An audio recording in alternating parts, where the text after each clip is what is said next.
Welcome to the Well-Kept Wallet Podcast, where it's all about getting you from where you are to where you want to be when it comes to your career, money, and lifestyle. And now, your host, who quit his 9-to-5 job to do what he loves, Deacon Hayes.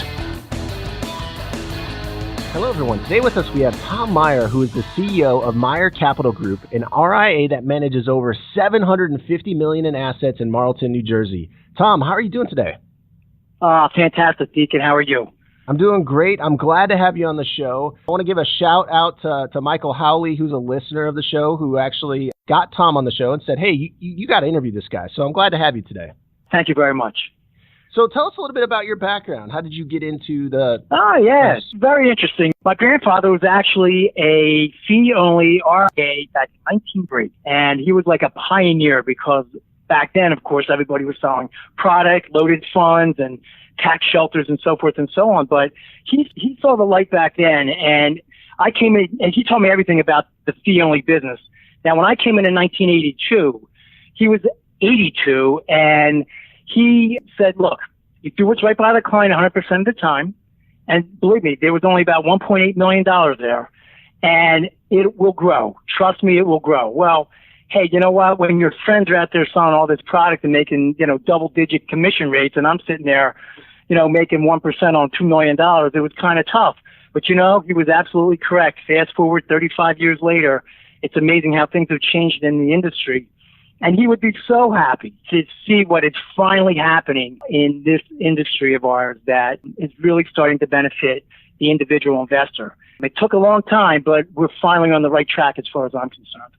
And let's talk about that, because some people might not understand the difference between like fee-only and fee-based and commissions and all that. So what's the difference between fee-only and fee-based advising?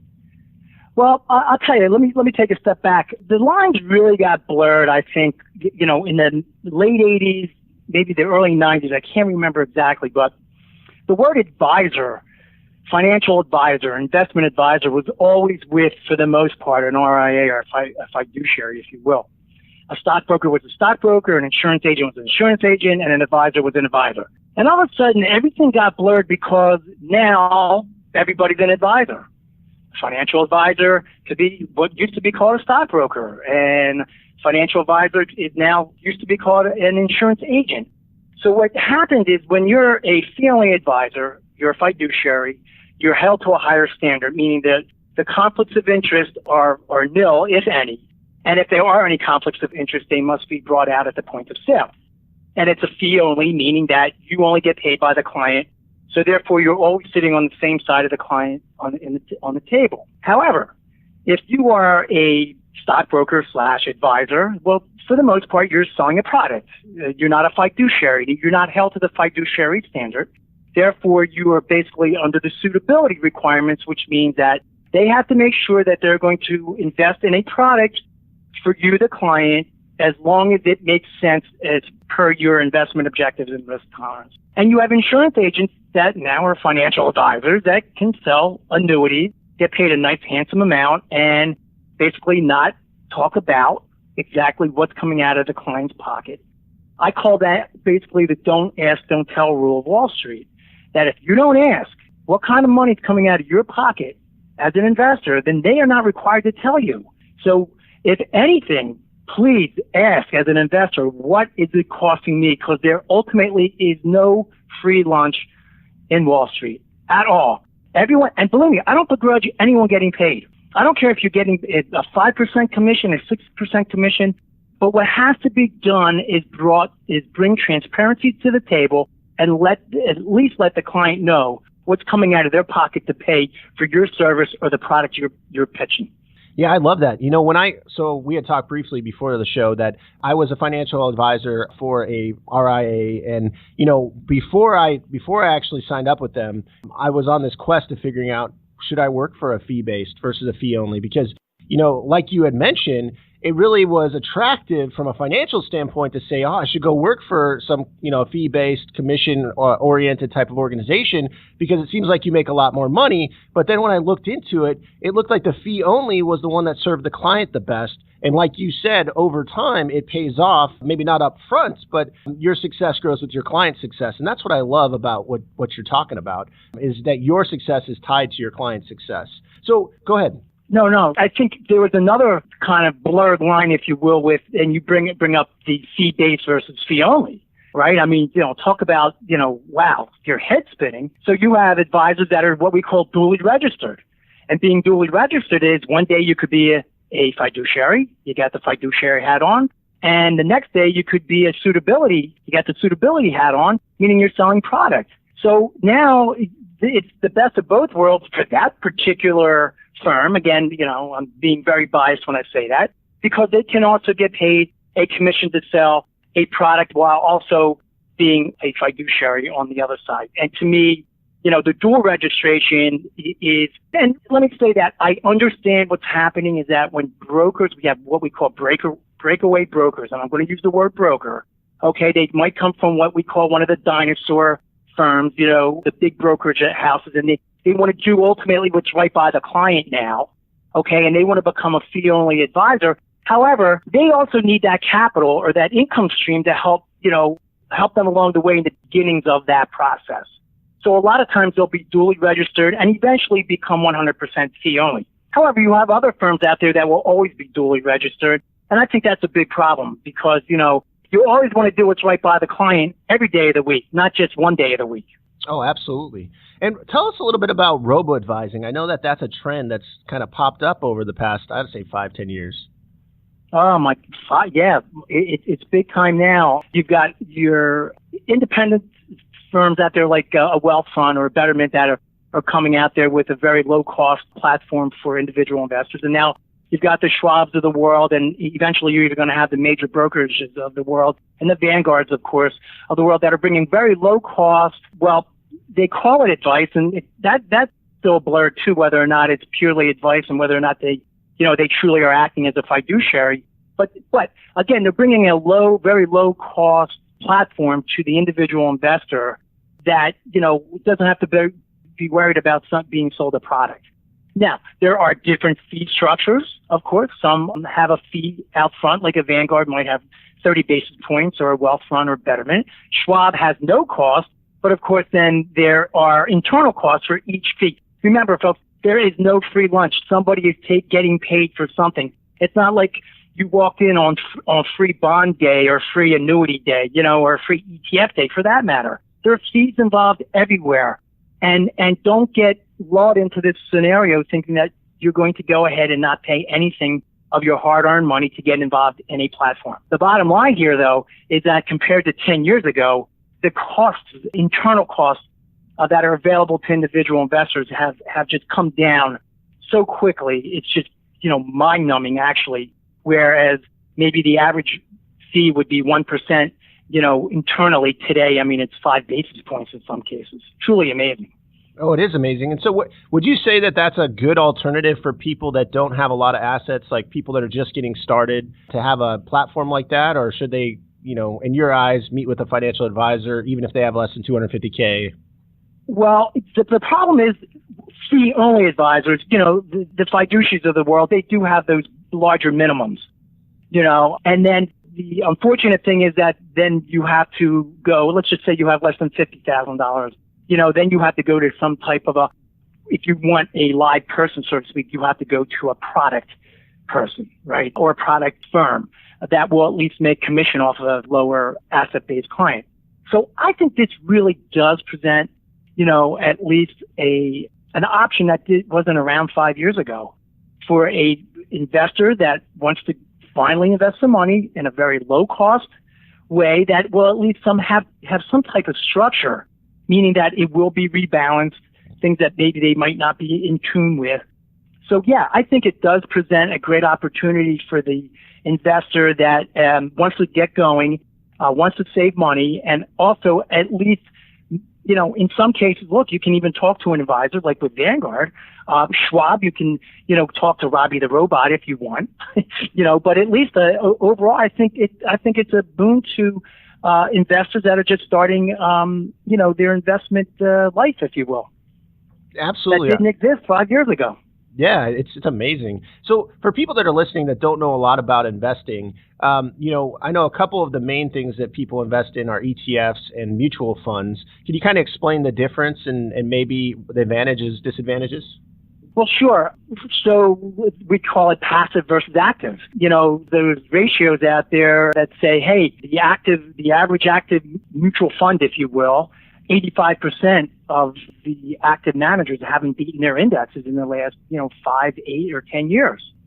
So if in fact that's true, which I think is painting with a broad brush, then, why pay a 1% internal fee or even some higher fees to go into a manager that can't even beat its benchmark over a period of time?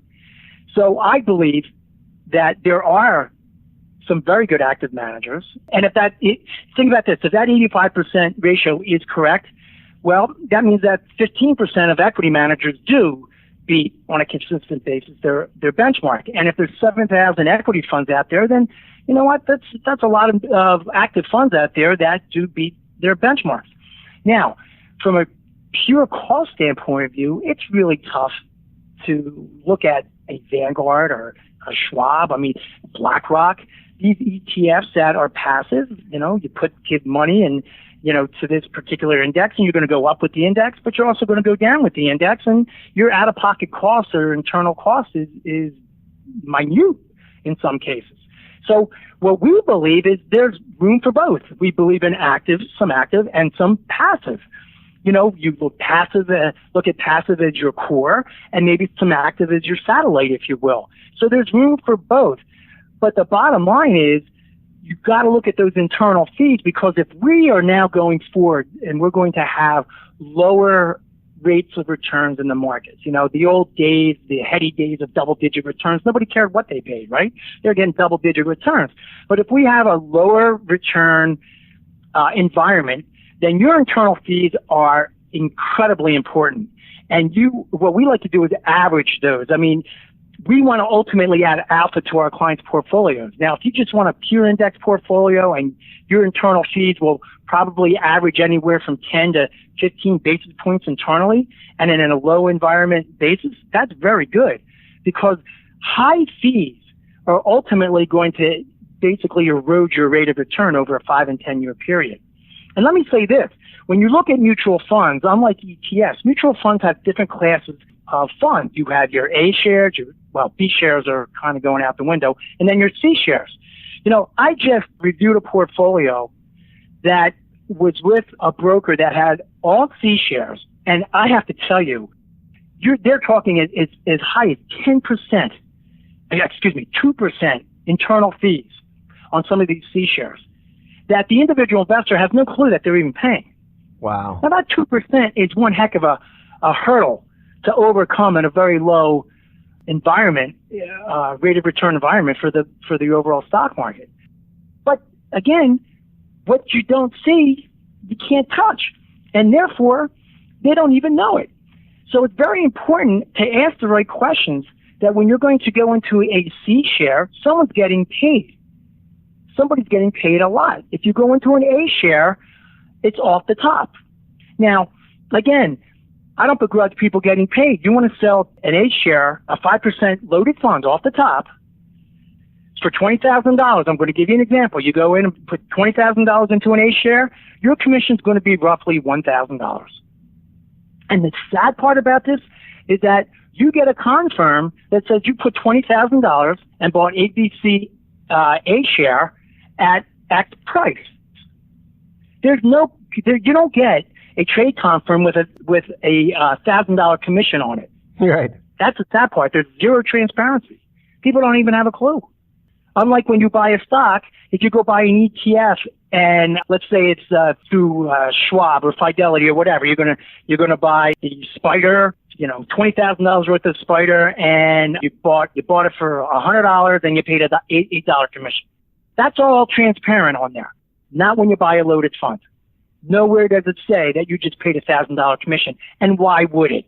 Because if you saw that, you would scream bloody murder. But unfortunately, it's not transparent. You don't know it.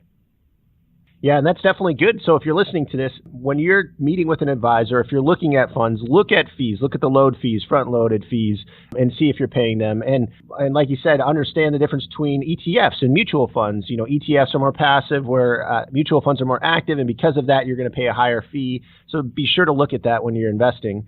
So Tom, we're getting towards the end here. Are there any tips that you have for people that maybe don't have much knowledge about investing, how they can become educated and be better investors? Well, it's like everything else.